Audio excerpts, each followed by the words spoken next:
Gaming Today presents Cash Considerations.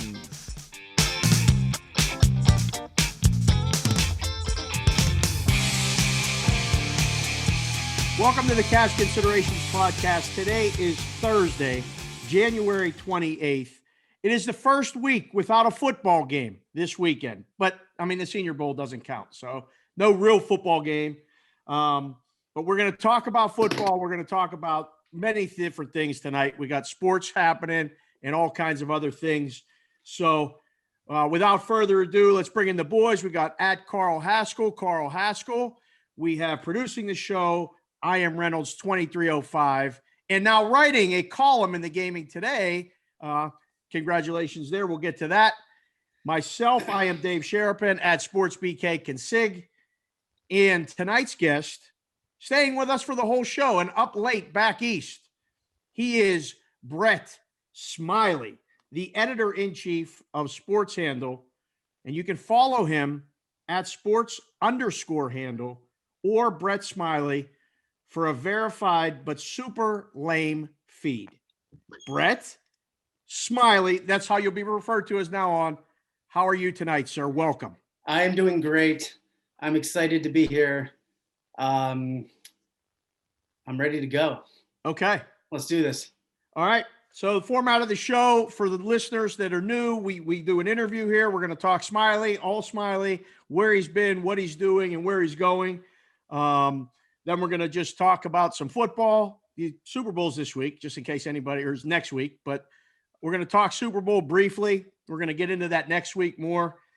We got a couple other things planned. Maybe we'll get to them. Maybe we won't, because Brett is here and Brett knows a lot of things about this industry. But before we get to that, Smiley, where are you from, sir? I am from Poughkeepsie, New York. Really? It's about 90 miles north of Manhattan. It's the last stop. Any of my East Coasters, it's the last stop on the Hudson Line. It's lovely, referenced in various songs and movies. And it was a nice place to grow up. Yankees or Mets? That would be a separate segment. Long story short, I'm an Atlanta Braves fan. My dad is an odd bird. You're already shaking your head. I can give you that. That went terribly bad. I'll ask you this: Giants or Jets? Dude, I'm sporting a Giants old school block letters hat, which was not bought cheaply off eBay, and the new logo threads. Knicks and Rangers. So there you go. Carl? Yeah, it's been like 3 months I've been on this show, and you finally found a guy who roots for a team that could actually beat Tom Brady. There he is. That's why I got him on the show. He's the one guy. Yeah. Well, for the listeners on YouTube, go to the YouTube feed. Brett is sporting, Giants gear top to bottom. Carl is from New Hampshire and a lifelong Patriots fan and a Brady apologist for everything because Brady's his guy. So no apology necessary. Yes, absolutely. So Brett Smiley, pardon me. How did you get into sports betting? I got into sports betting. Well, I know you can relate, and maybe the other fellas too, playing fantasy football in the days of loose leaf notebooks and not knowing how you fared until the next morning Poughkeepsie Journal came or the Pittsburgh Post-Gazette. Hey. New Hampshire Concord Journal, maybe? Oh. Close. But anyhow, yeah, people, for any of our younger listeners, your younger listeners, there was none of this, anything. No stat tracker, no anything. At best, you saw Carl Pickens at the bottom of the screen, caught 8 passes for 108 yards and a touchdown, and that was a good day. But anyhow, that was my introduction to fantasy football. My brother and I, my sports betting coach, I was his acolyte, 2 years older. We did some, at the time, like literally mail away fantasy type of pull thing, but yada, yada, yada. We started. J&J Sports, was that one of them? It was from one of those magazines, old school ones. Okay. Maybe not Street Smith or something, but yeah. Literally we mailed a check to some dude in like Colorado Springs and circled 5 things. And that was that. But, early 2000s really started betting, handicapping mostly on NFL. Of course, we may have been betting with one of the places you were working back then in 2000. Right, back offshore. Yep, that's where Yeah. everybody started. Yep. Yeah, it was for a while with the early going. It was like Bet US. Okay. Eventually, Five Dimes was the staple, probably from like 2000. Shit, I don't know, 8 or whatever. Okay.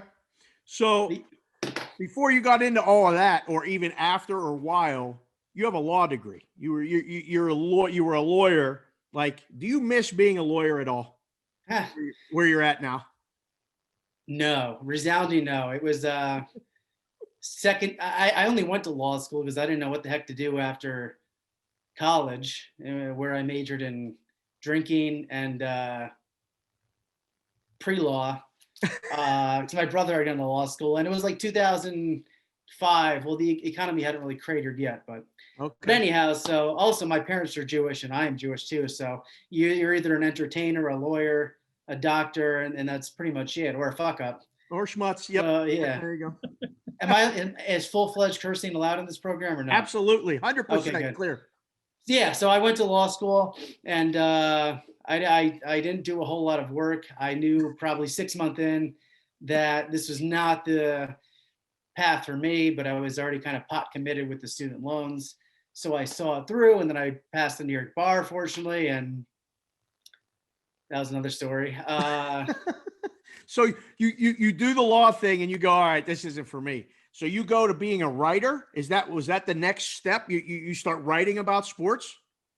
Basically, yeah. I practiced commercial litigation about 18 months in Manhattan, and really was at the lowest point in my life. And then, before I had another job lined up, I pieced out and began just freelance writing for various sites such as Guyism, which is where Katie Nolan, I think, partially got her start. And, anywhere I could that was borderline paying peanuts. And, eventually just hustled as best I could and got to SI.com for a little bit, got to work with Jimmy Traina there and Fox. And then around 2017, when Jamie Horowitz, former ESPN at that time, Fox Sports, pivoted to video, which was literally like, we don't need an editorial staff. We just have Jason Whitlock shouting at the screen for 3 hours, and then Skip Bayless and what's his name, Shannon Sharp. So I was like, okay, we're all getting fired here. So I reached out to one of my buddies, and he's like, I got this opportunity, and it was Danny Zucker and Jimmy Shapiro, and we started Sports Handle. This was a year before the Supreme Court case. So did you do it in anticipation of that being passed? Yeah, that was the long game, but I mean, at the time, I thought it was a hobby. I didn't know what I wanted to do, really. It's right. I was kind of burned out on writing, although it was my passion. I didn't know if I mean, literally, I was looking for properties nearby to start an ice cream shop. I didn't know what the hell I wanted to do. What's your favorite ice cream? Probably cookies and cream and cookie dough, or combined, if I can have two flavors. Wow. All right. Or you know what? Actually, peanut butter's gonna be very upset with me right now. It's only peanut butter cup in that mix with hot fudge. I got a wife who loves making me sundaes, by the way. She gets upset when I make my own. So that's a good thing I got going. That's a really good thing. That's a great thing. All right. So PASPA passes, and now you have this, you're the editor-in-chief of Sports Handle. So, I mean, stories are coming at you every day. You told me about the day it passed. You did all these interviews and all this stuff. Like, what were you ready for the onslaught of information and stories and stuff that are happening?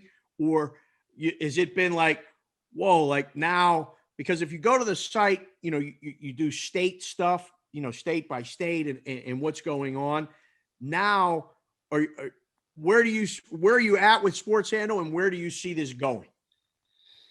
Yeah, I mean, where it was, I may or may not have said, I thought it was going to be a hobby, kind of a side gig at the time, but there was so much happening even then, like 6 months before, the speculation about what might be. The fact that the court took the case in the first place was a fairly strong indication that they were going to overturn the law.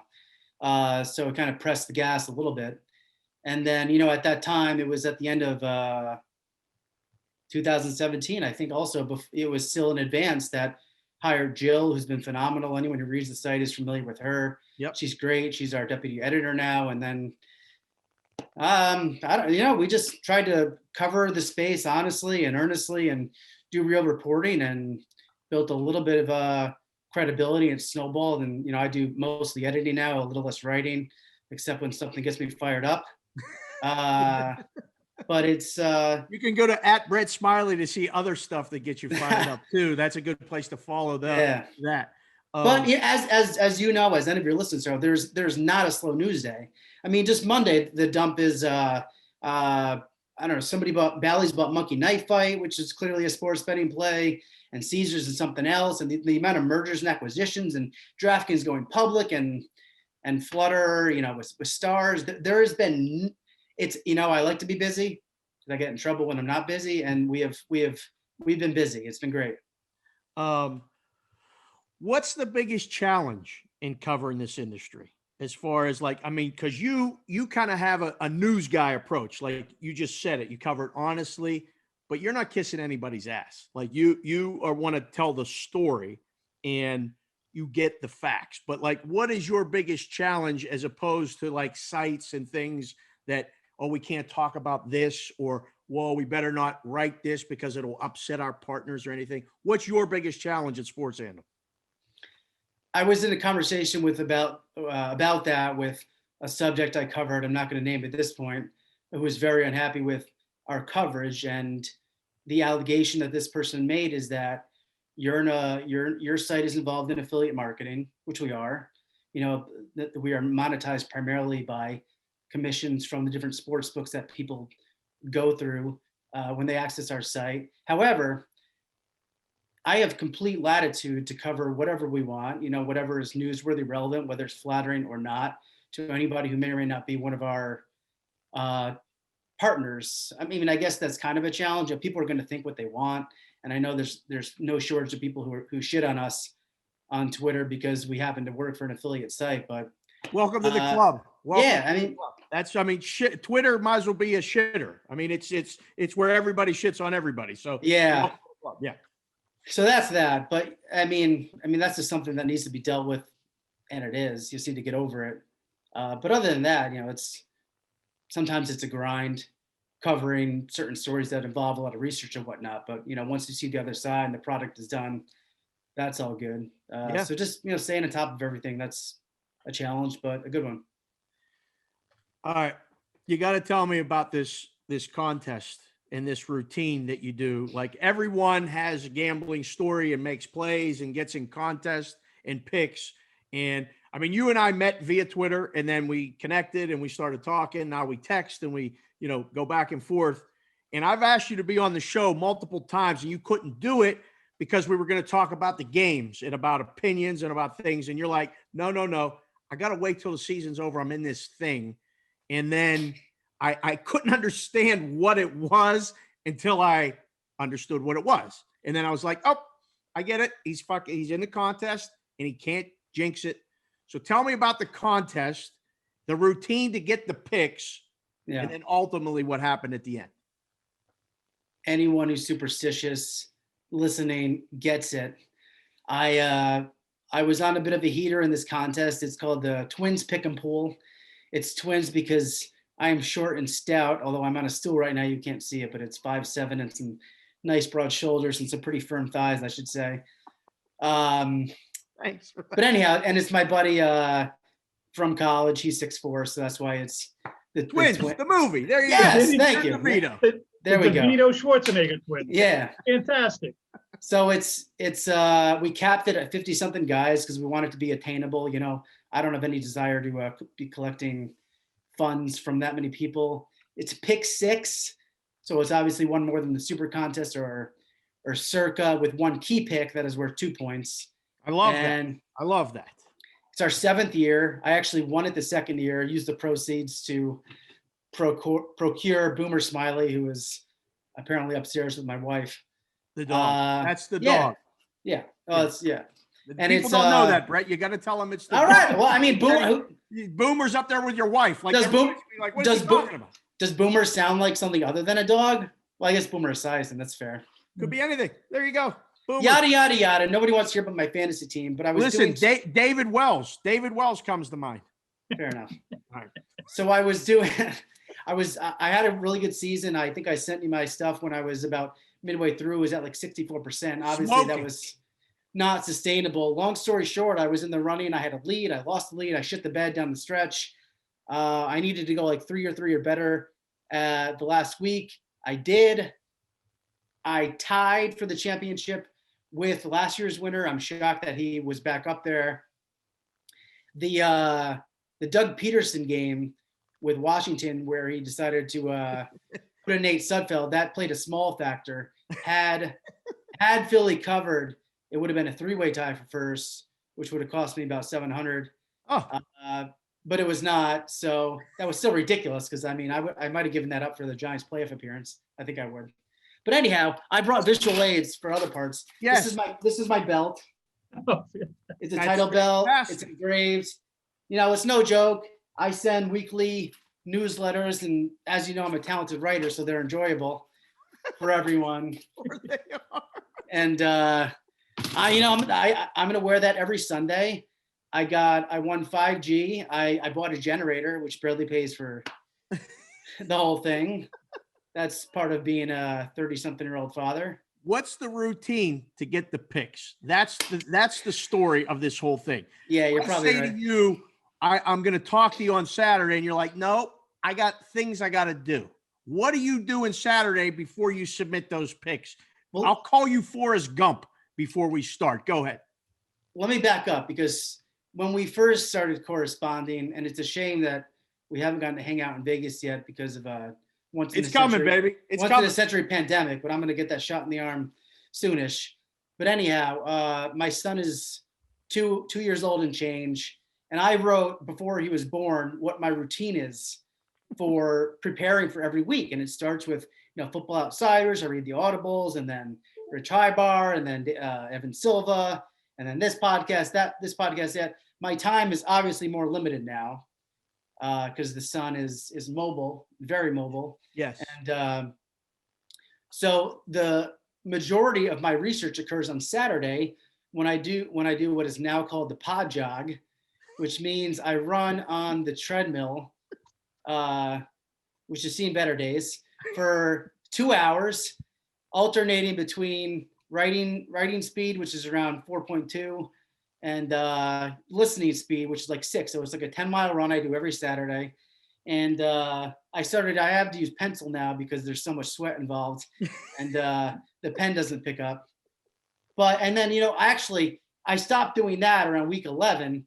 I started using a recorder, an old school recorder, and then I would transcribe my notes later. I listen to my podcast, and then I have all my notes, and then I review that on Saturday. My wife understands, thank God, that this is a thing that I do during the football season, and I'm largely a normal human for the rest of the year.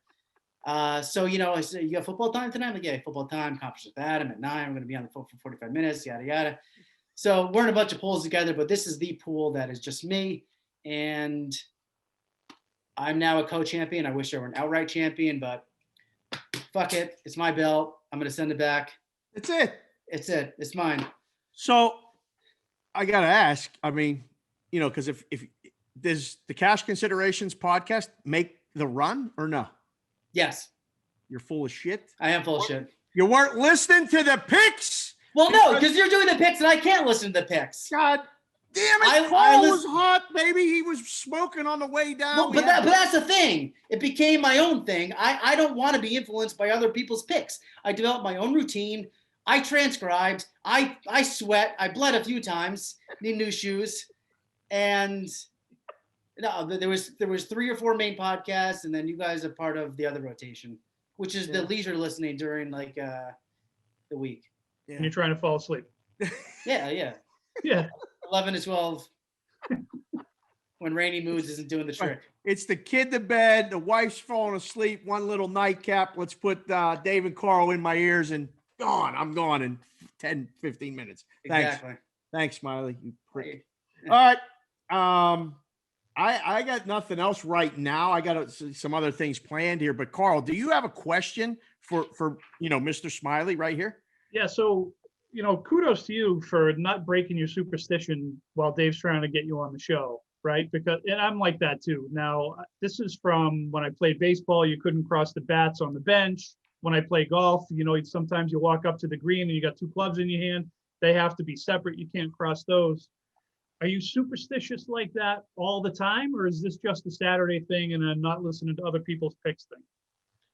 This is total superstition from the same camp that you are. Baseball, I mean, that is as superstitious as it gets. And so once it got to be at the beginning of the season, I started establishing my routine, and everybody's online. Oh, this is the sharp side, this is the square side, especially these days when there's a lot of novice bettors. And I just decided I need to tune all that shit out. I would make my picks, and 3 or 4 times, because you can renew them, and then by Saturday night they were pretty much set, with the rare exception that there was big injury news on Sunday. Right. But yeah, just try to stick to it, not be swayed by public sentiment or late line moves, even if there was perceived line value, like, this close or whatever. I'm sticking with my positions, and it worked. So I'm glad I did it. Last question before we get to the rest of the stuff then. You talked about the sharp side, the square side. That's a subject that's in sports media, sports gambling media. The big bets. All we hear about is these big bets, and we've traded texts back and forth, and that's another angle to go at. What are those the two things that as an editor of a sports gambling news website, do you go, this is all bullshit? Because it sounds like when you're listening to your podcast, you don't want to listen to any of that stuff. And that's a big challenge because a lot of people are putting that stuff out. So are the big bets important? Is there really a sharp side and a square side from your point of view?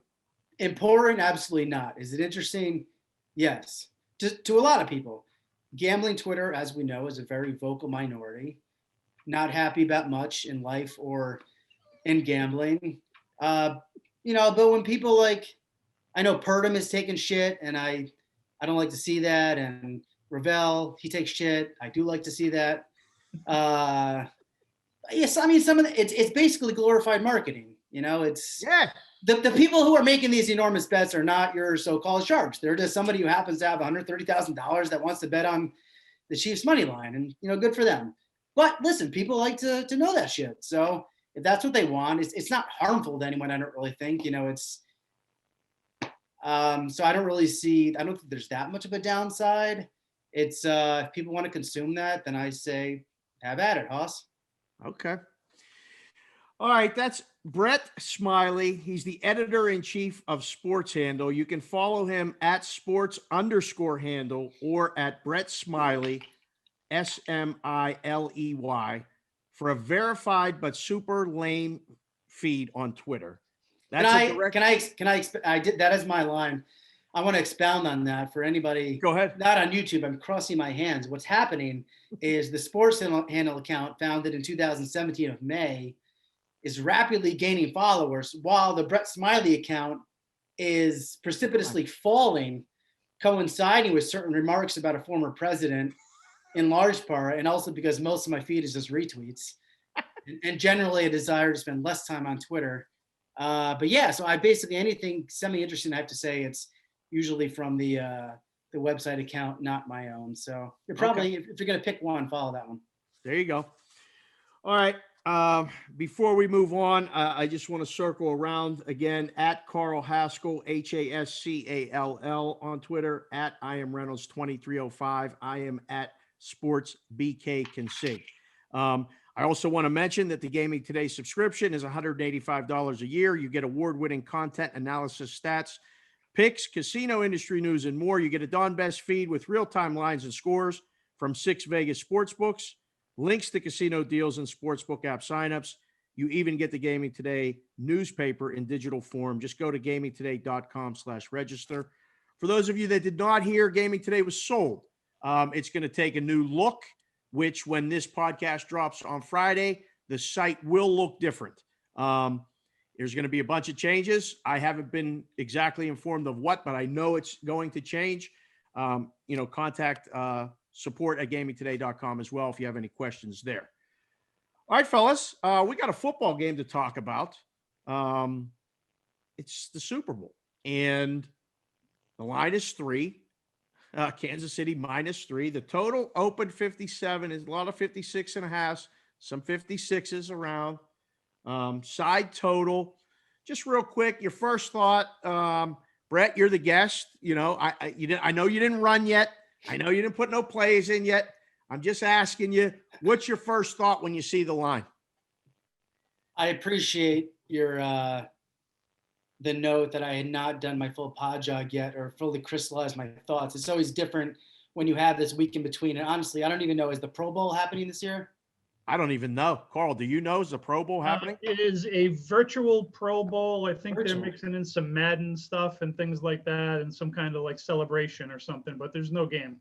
Wow. Well, that sounds terrible, but at least it was one game when they had it. But I do have a position on the game. I have a number of props. I even have some visual aids I brought for this very special appearance. And I think the Chiefs are going to win. Okay. I bet the Chiefs money line. I texted you a couple of days ago. You did. Is it going to get to 150? You thought it might. I wasn't sure. I saw it at -154 at Fox Bet and put in most of my position on that. Then they bumped it up to 162. It's floating between 160. FanDuel has like 178. It really varies. I mean, fortunately, we have a number of options here in New Jersey, so you would know better than I do whether if that's your side, it's going to move closer to 150. What do you think? I think it will as it gets closer to game time, but then it's going to go back up. Like the Tampa, the first week, and it's been a weird first week. Usually the Super Bowl has a lot more buzz and a lot more feel. And I think it being a rematch of week 12 has kind of dulled the buzz until they get there. And now that the hype machine starts, but I think the initial stuff is going to come on Tampa and you're going to see it tick down. But then we get closer to game time and, we get the full Mahomes is fine and everything. Boom. The Kansas City money will come. I don't know, Carl, like what's your first thought when you see that line? Yeah, I think it's a good number. Tampa's defense looked really good last week, and I think that's going to keep the line probably close to where it is. I think the total's a little high. 57 seems high, I think a little bit based on what Tampa did last week with the defense. I think they can keep, that if they keep really Kansas City's got to be under 30. If they keep Kansas City under 30, then they're going to be under 57 for the day. So that's the first thing that jumps out at me. Okay. We'll wait for your picks next week, of course. Well, no, I do have some other Super Bowl thoughts. I won't make this a separate segment, but. Well, no, is it a props? Yeah, there's some props. That's what I was going to ask next. See, Okay. Big minds think alike. I like that. All right. I'm glad we're on that wavelength. We're on the same wavelength. Prop bets are an interesting thing, and that's what everybody's talking about as well. I've sat in the rooms and made props, like literally had knockdown, drag out discussions of what do you think Fournette's rushing yard should be? And, one guy just says, well, I don't know, 52.5, like, because he knows, because he's watching and this and that. I go analytically, I look through, the schedule, see what he had, see if they played head to head, what he had, weigh it, et cetera, and you come up with a number after arguing. Prop betting has probably become 50%, sometimes more, versus the game handle. We're talking handle again, sports handle. It's crazy what it's become. So, I mean, you got plays, and we want to hear them, but I'll ask you before you give them, has the props, for you guys that aren't in sports books and haven't booked games, at least that I know of, is the prop thing, has it jumped the shark, Brett, at all to you, or is this a really fun time for you? I don't think it's jumped the shark at all. And everybody has a take on them. I remember even back in 2007, 8, 9, when I was using those other books. I mean, there were pages upon pages, and we literally printed them out and went through them in printed manuals, and it was fantastic. I mean, some sports books have more, some have less, but it's the biggest sporting event of the year, unless you're weird, and it's fantastic. And I mean, obviously these by and large are not EV positive plays, but it's the Super Bowl. You're not going to have another football game for 7 months. Let's have some fun. Right. And we do. So what I'm about to show you, Well, this is last year's. These are by Adam Smiley. These are our large positions from last year. Oh my God. This is really high. You got to be listening to this. If you're listening to this, wherever you find podcasts, go watch the YouTube feed because this is our first visual, presentation. And these are some of the other props. I'll give you a brief highlight. Last year, we make a big bet every year, which is like 10 units for us, which is what it is. Last year, it was KC over 24.5 points. Yeah. Ooh. We got our asses bailed out by Damian Williams in a highly improbable. I blacked out when he went down the sideline. It was also KC money line. One prop I wanted to mention is we bet every year. It's like, I don't know, 7-3 or 8-2. Second half to have more scoring than the first half. Always.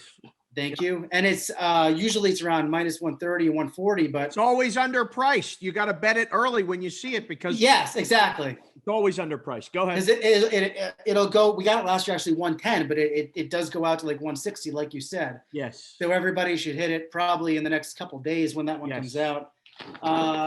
We actually apparently I forgot, but we had the Mahomes rushing yard, which was a big issue last year when he took those knees for. Yes. That cost you. That you lost that one because we did, but it was a fairly small position, so it was not that big a deal. We had Mahomes for his touchdown, Mostert to score a touchdown anytime. So this is like we literally, my brother and I and our other buddies spend the majority of Sunday morning coming up with and finalizing our props. And I have these saved in our closet with 17 years worth of them. So. Unbelievable. I mean, seriously, you just won the Twins contest. Maybe you can upgrade it and like type it on an iPad. Maybe. I don't know. I mean, that's part of it. It goes next. It goes next to the TV. You got the one thing with the main bets, the other thing with the prop bets, and I got others. I said second half over first half. This year, I think first quarter scoring under. I actually saw it at FanDuel at 11.5. Not that that's 11's kind of a dead number in the first quarter, anyways.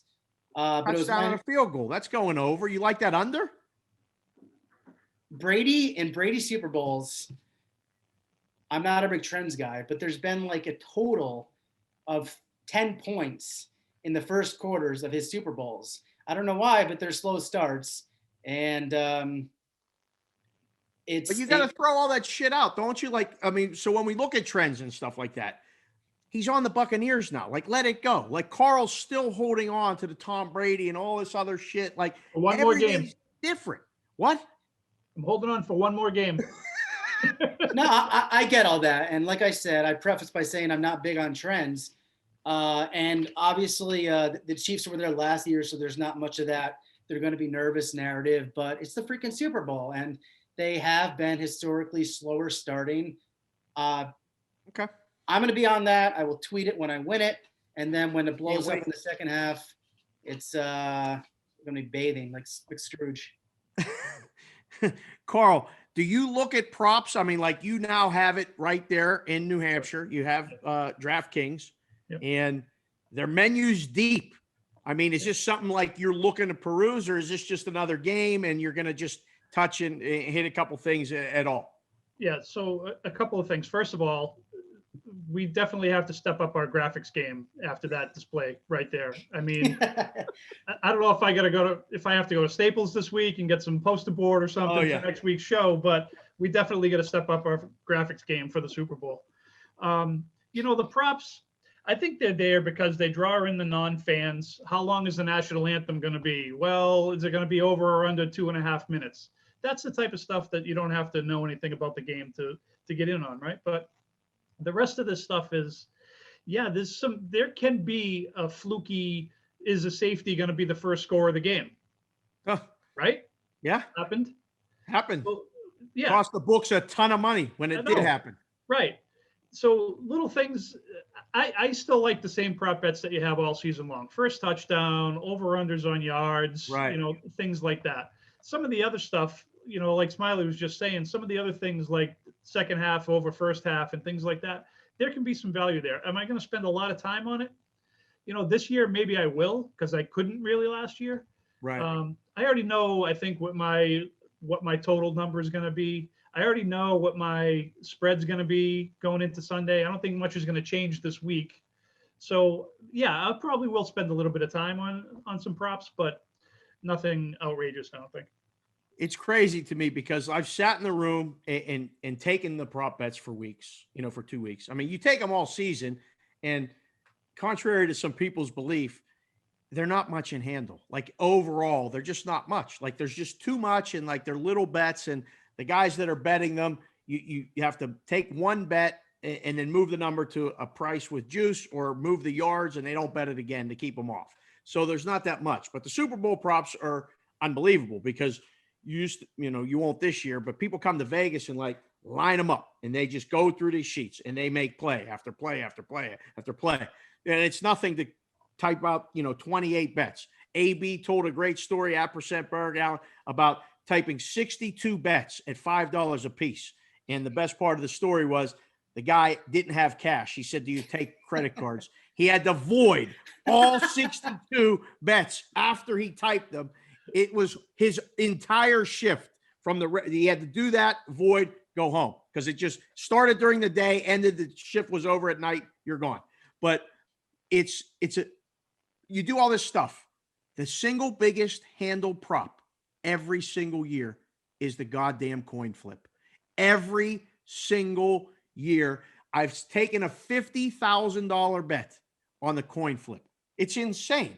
And then you're sitting in the room and the guy's grading them as you go. So the guy flips a coin and everybody's like, heads, tails, what is it? Tails, grade it.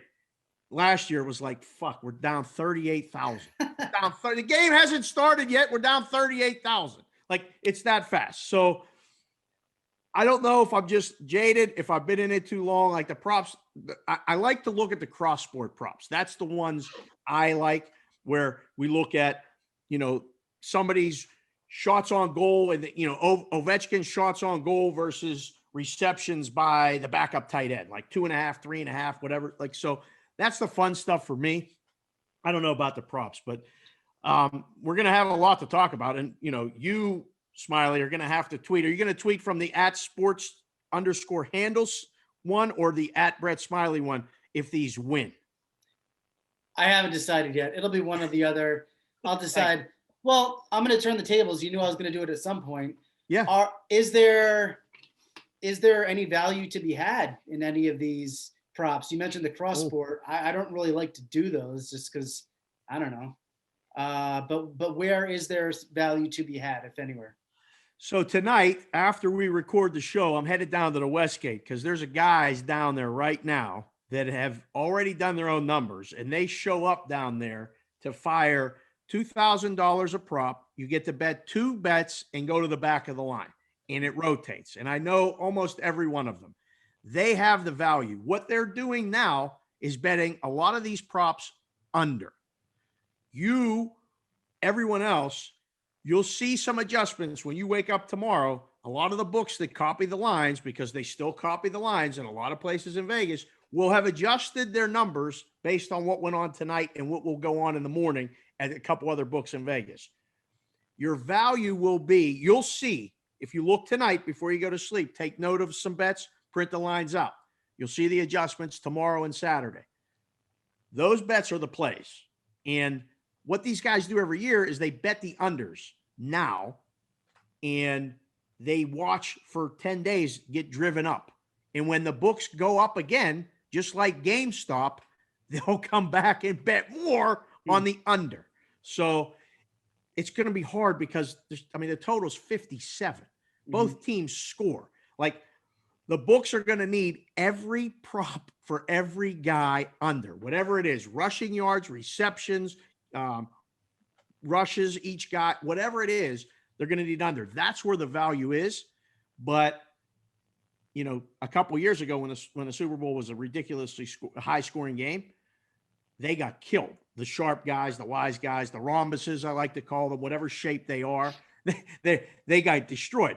The game, the Patriots and the Rams, where there was one touchdown and no other scoring, the books destroyed everybody, and those guys made a killing. Like, they could take off until next football season for as much as they made. So unders is the side as far as that goes.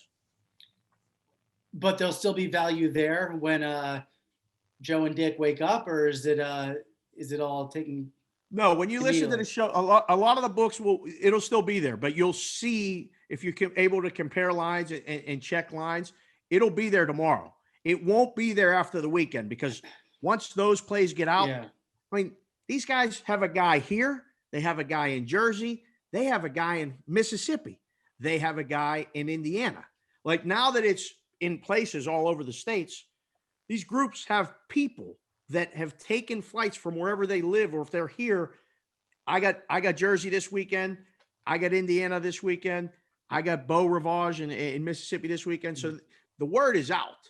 I'm going to see the guys tonight that I know that are here, but I know the guys that are stationed in the other places as well. So you'll see it disappear as the weekend goes on. It'll be gone by Sunday. Like the value of these unders, it'll be gone by Sunday. Yep. Do you have any other questions for Super Bowl stuff before we move on? Questions, not necessarily, but I want to point out that, we already covered that. Consecutive 3 scores. Yes. That is actually a negative one that happens a lot. That's one that I typically bet. I think the yes is usually like plus 150. The no is whatever that correlates to, but that's one that I typically like to bet. It's an absolute yes. That's one that one. People go, oh, that's not going to happen because how do one team score 3 consecutive times? It happens almost every time. You don't think that, but it's usually the second quarter. They score, they kick a field goal before the half. They get the ball to start the second half, come down, kick a field goal or score a touchdown. You'll see it all the time. Or if it's a blowout, the back end team, late third quarter score, fourth quarter twice.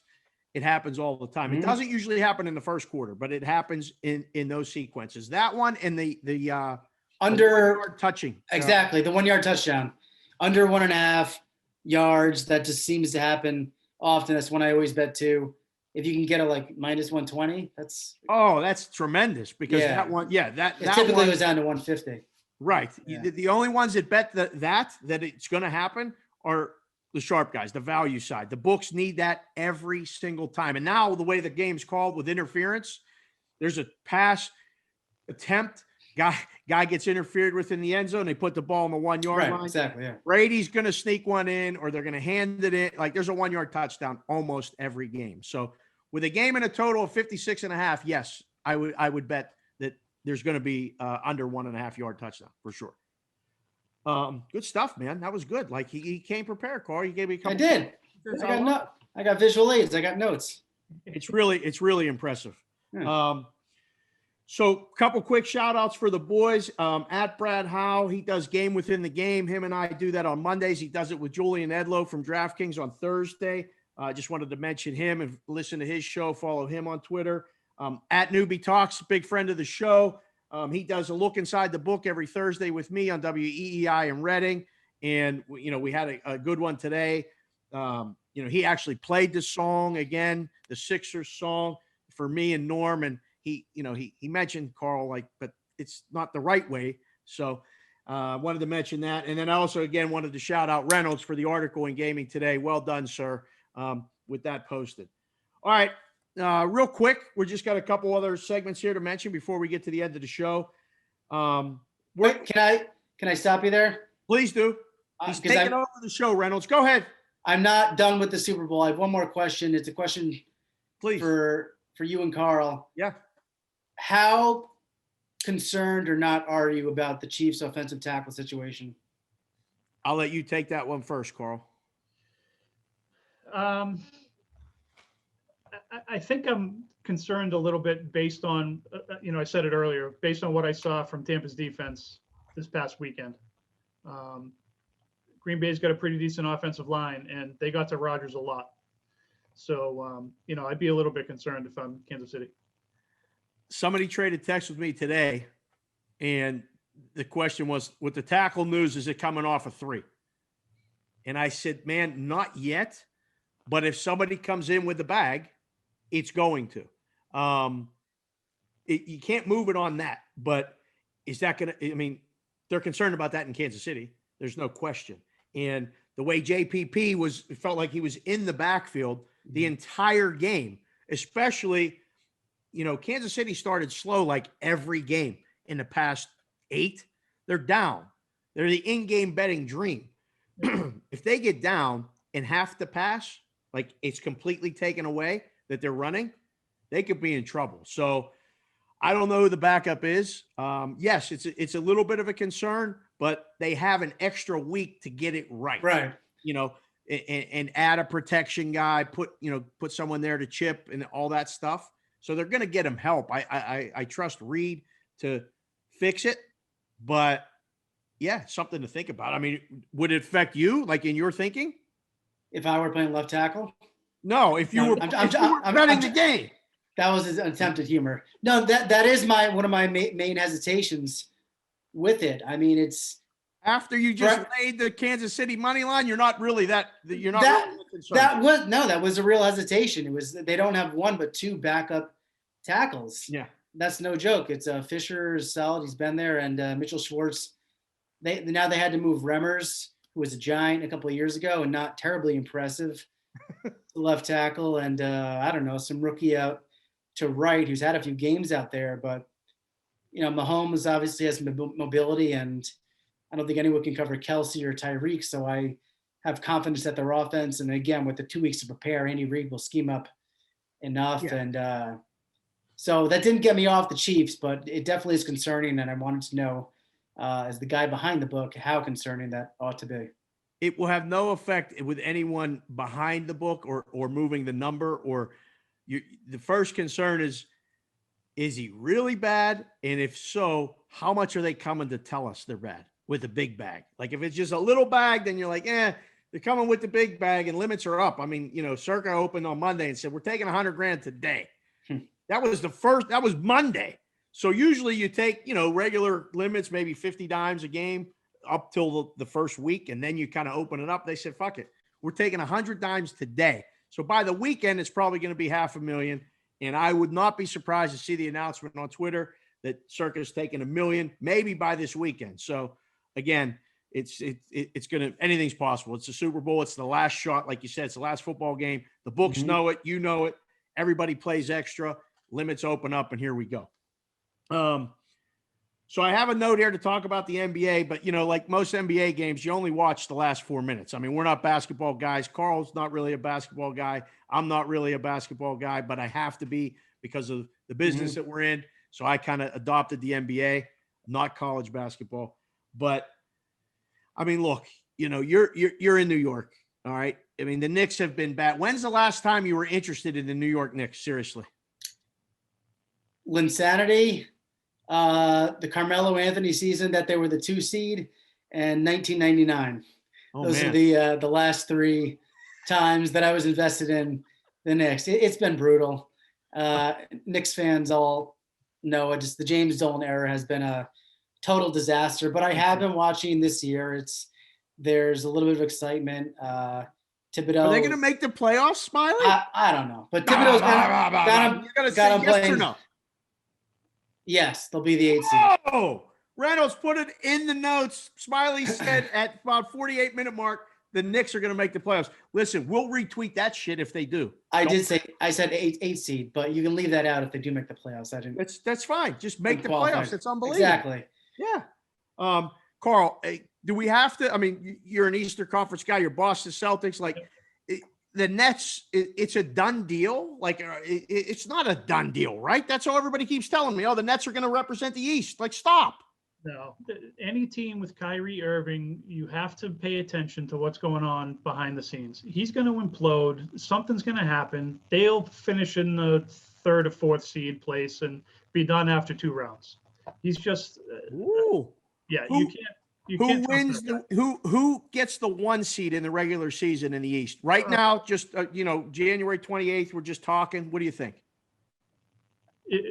Boston, Philly, Milwaukee, or Brooklyn? Yeah, I got to tell my buddy in Reading to tune out for a second because I don't want him to hear me say this, but I think the Sixers get the number 1 seed.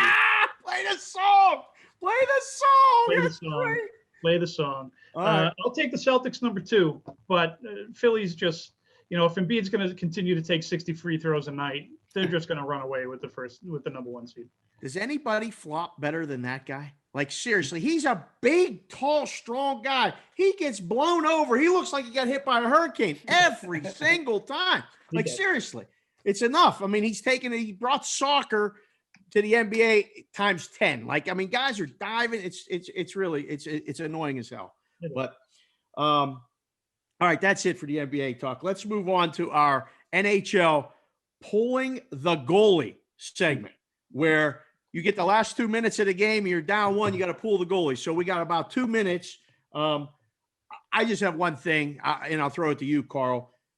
The Penguins can't beat this fucking Bruins team. They're not going to beat them in Boston. They may not beat them in Pittsburgh. It's 8 games this year, and it's probably going to put the Penguins in perilous danger of not making the playoffs, which in Pittsburgh, no one will know what to do, because by then, usually you can deflect the fact that the Pirates have started, but the Pirates are going to be eliminated from the playoffs. In fact, they already are. Like, they've traded everybody. They might have traded somebody while we're doing this show. They traded everybody. So I heard today somebody sent me a text. Guess what? They're trading Frazier too.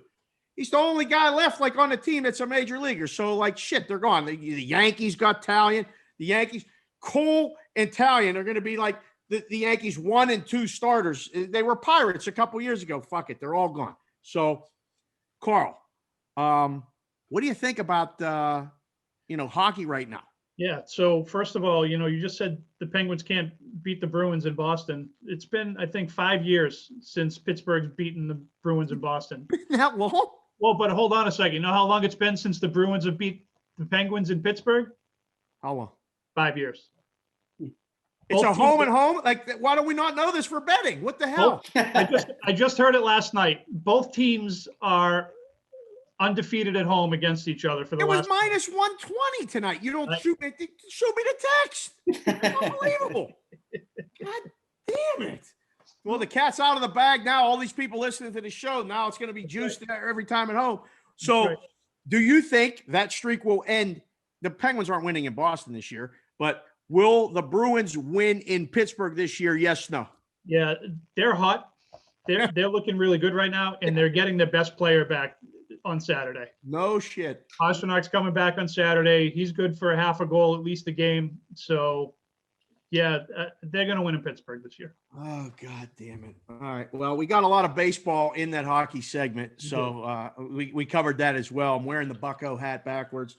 The last thing I want to ask before we get to take a minute and close out the show, Carl had a great idea. He's the coordinating producer of the show. I mean, Reynolds is a senior and executive producer of the show, but we're trading texts back and forth, and he came up with, what do you think about this? And I thought it was a great idea.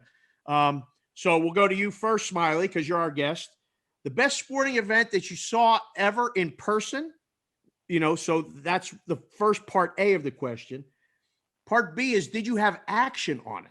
And if you did not, what was the best sporting event you saw with action on it in person? Given who you're speaking to, obviously the answer is yes, I had action on it. And the event, maybe a little surprising, the best sporting event was 2004 Belmont, Smarty Jones. Ooh. The Philly horse. I had for a while a tradition of going to the Belmont every year with brother, father, and a bunch of friends. Okay. That year, Smarty Jones was a great story. There was 130,000 people in the house. It was standing room only once you got to the Belmont, and this was a real feel-good horse. And he was riding. It looked like he had it. And then the last furlong, Birdstone took him over. Of course, my mom had bet on Birdstone 10-1. And he was catching up. And the place just kind of went silent down the stretch. I mean, it was roaring, like ears were a mess. And he took him over, beat him by about 1.5, 2 lanes. But there was just something really special about that race, being there with good friends and family. And it was a cool horse, because that was my last year at Penn. So we would, I felt a real bond with Philadelphia at the time. Okay. And they had a little caravan up there. So that was my most memorable sports live story, where of course there was action too. For sure. Awesome, man. That's Smarty Jones. That was a big one. That was a fun story. There were a lot of people involved in that horse. So that's a good one. Carl, how about you? I mean, you came up with the idea for the segment, and then you said, geez, I have 4. I don't know which one to talk about. So, you have at least 2 options there, one without action and one with action. Yeah. What is it? Well, we didn't have any action up here until a year ago. So honestly, if any action was, aside with a buddy or something like that, a beer or something. But so I don't really think I've been at anything that we had anything on beyond something small like that. Okay. I'll pare my list down to 1, but I reserve the right to recall this segment sometime down the road, maybe in June or July, when all we have is baseball to talk about and before people on the show. For me, the best event I ever went to was April 20th, 2013. It was 5 days after the Boston Marathon bombing. I wanted so badly to be at Fenway Park for that first game when they came back into the city. The city was on lockdown for 2 days. It was just an unbelievable, rebirth of the city that day, when they had all these people who were injured in the blast. They had all the police people. They had the police commissioner and the governor and the mayor all out at the pitcher's mound. And Big Papi comes out and says, "This is our fucking city." And we all looked at each other like, did he just say that? He was like, yeah, he said it's our fucking city. It was a very Boston moment on a very Boston day. And it was just still, I went back today and I watched some of the clips from my 4 games that I had on here just to kind of refresh my memory. And still, it's been almost 8 years now. And I still get choked up about what that day was like. So for me, I don't know that there's going to be anything that tops that. That's awesome. Yeah. I was watching that live too, and it was just fantastic. And then I followed and watched the movie about the whole thing, and my oldest daughter had to do a paper on it. It was fascinating to see what that was like. So you lived it. So that's a really good one. I have my best one that I ever saw in person. I did not have action on it, but it was Game 7 of the World Series in 2001 when the Diamondbacks beat the Yankees. And I tried to get someone to go with me to that game, and nobody could go. We played golf in the morning, and I said, I'm going to the game, and you guys got to come. And my brother-in-law at the time, he was not my brother-in-law, he was dating my sister. He's like, I can't come. Your sister won't let me. I called her and said, I'm bringing Smoke to the game, so he's coming. So he copped out. He didn't do it. He didn't want to upset my sister. So the whole thing, I got in the car, drove down myself with a nickel in my pocket and said, I'm getting into this game. Got out of the car. Guy said, I got 2 for $2.50. I'll take them both. Fuck it. Started scalping, getting from the upper deck down to the second tier, down the baseline. I worked my way to selling the tickets. I ended up getting in for a total of $100. And I went by myself. It was the most unbelievable. I love Game 7, anything. But Game 7 hockey probably is number 1, but Game 7 baseball is 1A. So that game, you know what happened? Luis Gonzalez, for Yankee fans, he can go to hell, but he won the game. It was incredible. I was rooting a little bit. I was a partial season ticket holder for the Diamondbacks, so I didn't really have a dog in the fight, obviously, but it was kind of fun to see the Yankees go down, especially Clemens in that Game 7. The one I had with Dave, I can't remember. That wasn't Mariano, was it? Yeah. It was. Wow, man. That was It like was. the one I think it was the last time he blew a save. Yeah. Yeah. In the postseason. It was in like no one left. No. He blew a big save in 2004. Come on. Oh yeah, that's right. That's enough of these bad memories. Move on. The best game that I saw with action in person was 1993 Penn State, Oregon Rose Bowl. I had to sleep out. I was dating a girl from college who was from Orange County, and we went out to see her and her family. She says, you got to go to the parade. I don't want to go to the parade. You got to go to the parade. We have to sleep on the corner to get the spot to see the parade. Southern California it's 38 degrees outside. It's fucking freezing, miserable. So I'm like, man, this is ridiculous. It turned into a nice day. I'll never go see the parade again. But I called a guy and I bet a nickel on Penn State. It's a big bet. I'm like, still my senior year of college. I probably shouldn't be betting a nickel, but I did. I said, Penn State's winning this game. First play, Kajana Carter, handoff, breaks through, 80-yard touchdown. I am in the seats with my girlfriend and my brother. We're there. I got up when he broke through the line, and I ran 80 yards with that motherfucker right in my side. Go! Never looked back. It was 38-7 in final. It was the greatest. I had the damn plane ticket paid for when I went back home, picked up the cash. It was glorious. So that was my biggest one that I saw in person. So good segment, Carl. Good job, man. We'll revisit that again. You're going to have to remind me because there's no way I'm going to remember, but you will remind me that we'll talk about that again. All right. Smiley, every end of the show, as you know, because you listen to it, but not during football season, because we didn't make the cut for the picks. We do a take a minute segment where you can talk about anything you want. You're on the clock for 1 minute. So take your time and think about it. We'll go to Carl first. Before we go to the take a minute segment to end the show, I just want to remind everybody to be sure to sign up for the Gaming Today newsletter, which highlights the latest stories from the sports betting and casino industry world. All you have to do is put your email address in the box on the gamingtoday.com homepage. And hopefully that won't change, but if it does, we'll figure that out. All right, Carl. Good story, man, about the Sox and your Bruins won. You're all pumped up. You got all kind of things. You got the heater off, so it's maybe a little bit cold there. But your minute segment starts in 3, 2, 1. I'm calling an audible today. Here's my take a minute notes, but I'm throwing them away because you just reminded me of a story when you were talking about scalping your tickets.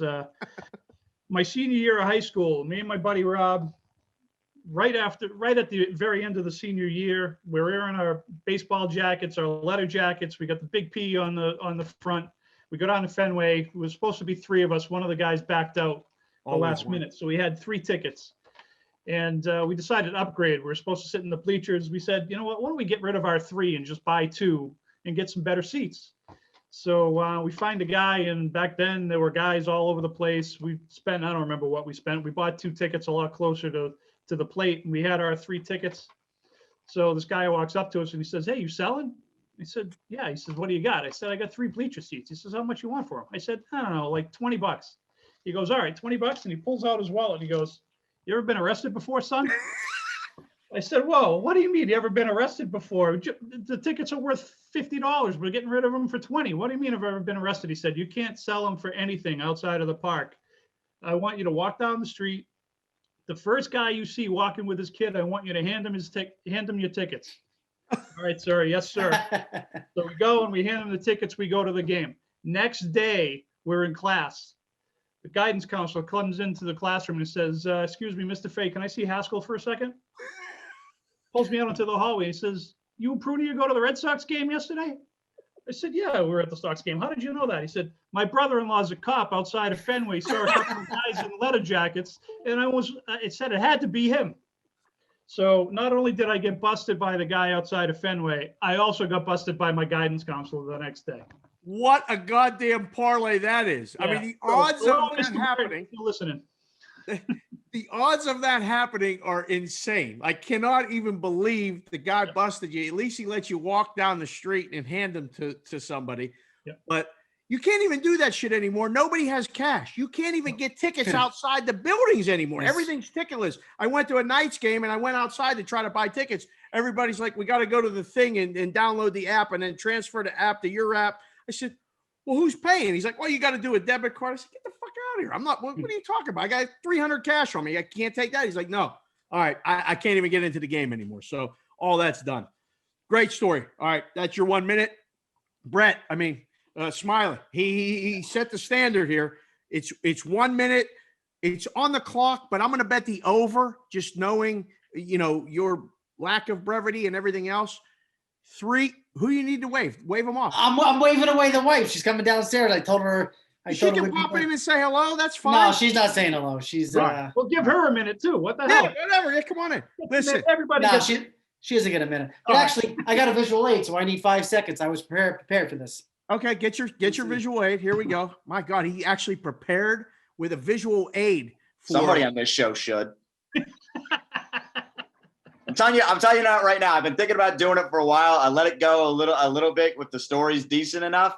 I'm cutting mics if we go over a minute from now on. Damn. All right. Wow. I'll be less than a minute. 3, 2, 1. It's yours.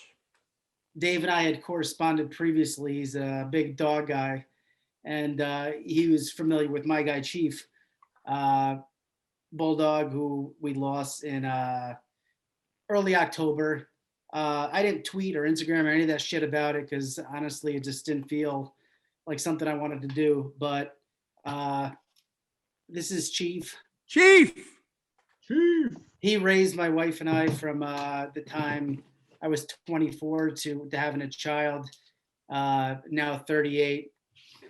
But this isn't, I'm not here to shed tears, but just tell one good story about the time that on Christmas, the wife's Italian, big Italian family together, and Chief's running around, everybody wants to see him. And then it's been a little too quiet for a few minutes, where's Chief? He's in the bedroom eating grandma's plate of cookies. It's the whole thing. He breaks through the whatever, the plastic, and this is like a legit plate of cookies. He's got like 2/3 of it by the time we get him. So then we're trying to put peroxide into his mouth to get him to vomit. That doesn't happen. So, even before the stocking stuffers are over, we're at the emergency vet. It ends up being a $730 plate of cookies with 5 technicians and 1 doctor around. But he had a delighted look on his face that I will never forget. And it was worth it.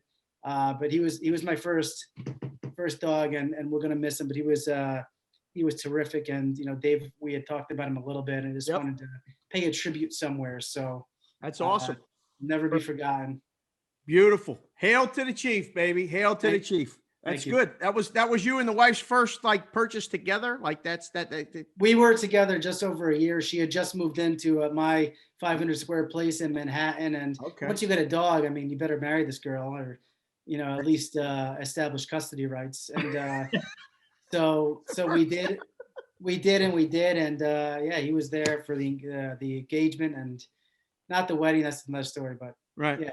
All right. Well, the overcashed, and it only cost you $735, but it's a good Chief story. Thank you, sir. My Take a Minute segment will start right now. 3, 2, 1. Today is January 28th. That is my youngest daughter, Kendall's birthday. Today is birthday day for Kendall. 7 years ago today. Happy birthday, Kendall. She's the only one in the house that listens or watches the show. The other ones just aren't interested. So she gets the shout out. She put Yoda back there, and that's why Yoda stays there when we do the shot.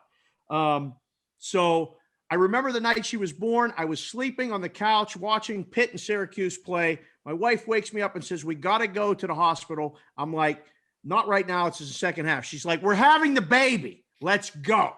So, okay. And we ended up having her later that morning. That was Kendall's story. The other story, real quick, is the kids' friends asked them for my picks. I have eclipsed. I don't know if this is good or bad, but the boys asked the girls, "Who does your dad like for the Super Bowl?" And now I got to interrogate the girls. Who are these boys? What do they want? What do you like them? No, they're just friends that are boys. Who are they and what are their names? And I need to know. So, Michael, Ty, all the boys. Okay. Anyone that wants to know my picks that are your friends that are boys need to ask me directly. Right in the eye, come in the house or meet me outside, whatever it is, at the field, any of that shit. I need to know. You're going to ask me directly. So if any of you guys are out there and you want to know, shoot me a text or come over, knock on the door and ask. I'll tell you who I like, but I got to look you in the eye. That's it. I went over, but it was close. It was close. Still went over. That's going to do it for the show, fellas. A fun night. Smiley, I'm glad we finally got it together, brother. Thank you for joining us. Thanks for staying up late. It'll be posted later. We'll let you know when, but he is at sports_handle or at Brett Smiley. Both are fun feeds. They're super lame, but he's a business guy first. So follow him on Twitter there. Reynolds producing the show. I am Reynolds 2305. Carl Haskell, the coordinating producer, social media manager, and co-host of the Cash Considerations podcast at Carl Haskell, Haskall. The show is at GT Cash Consider. For now, I think that's going to be rebranded as well. Next week will be our last show under the Gaming Today umbrella. And then we got a lot of stuff planned. We'll let you know then. My handle is at Sportsbook Consigliere, at SportsBK Consig. We'll talk to you guys next week for Super Bowl. We are out.